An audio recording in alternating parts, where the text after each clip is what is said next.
చూడలేక చచ్చిపోతున్నావురా. కొంతమంది get ready with me అని వీడియోలు చేస్తూ ఉంటారు, బట్టలు ఇప్పేసి కెమెరా ముందు నిలబడుతూ ఉంటారు. అసలు ఆ వీడియోలో వాళ్ళు ఏం చూపించాలనుకుంటున్నారో, ఏం చెప్పాలనుకుంటున్నారో నాకు ఇప్పటికీ అర్థం కాలేదు. వీళ్ళు ఏదో పెద్ద ఫ్యాషన్కి ఐకాన్ అన్నట్టు, ఫ్యాషన్ వీళ్ళ దగ్గరే జనరేట్ అయినట్టు ఒక షర్టు, ప్యాంటు, వాచ్, చైన్ వేసుకొని అలా బిల్డప్లు ఇస్తూ 4 పోజులు ఇస్తూ ఉంటారు.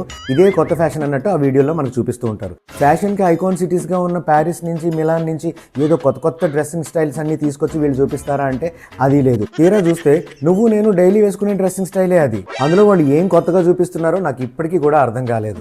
సరే, నువ్వు గెట్ రెడీ విత్ మీ అని వీడియో చేయాలనుకుంటున్నావు, చెయ్యి, పర్వాలేదు. This is my pant, this is my shirt, this is my watch, this is my chain అని చెప్పు, ఏం కాదు. కానీ నువ్వు ప్యాంట్ వేసుకున్న దగ్గర నుంచి ఎందుకురా వీడియో స్టార్ట్ చేస్తావు? అంటే నువ్వు ప్యాంట్ వేసుకోవడం ఎలాగో చెప్తేనే కానీ మాకు తెలియదు అనుకుంటావా? షర్ట్ వేసుకోవడం ఎలాగో చూపిస్తేనే కానీ మాకు రాదనుకుంటావా? నువ్వు అసలు వీడియోలో డ్రెస్సింగ్ సెన్స్ గురించి, డ్రెస్సింగ్ స్టైల్ గురించి చూపించాలనుకుంటున్నావా, లేకపోతే ఇంకేదైనా చూపించాలనుకుంటున్నావా? చెప్పు, అసలు వీడియోలో నువ్వేం చూపించాలనుకుంటున్నావు? అండర్వేర్ దగ్గర మొదలు పెడతారండి వీళ్ళు.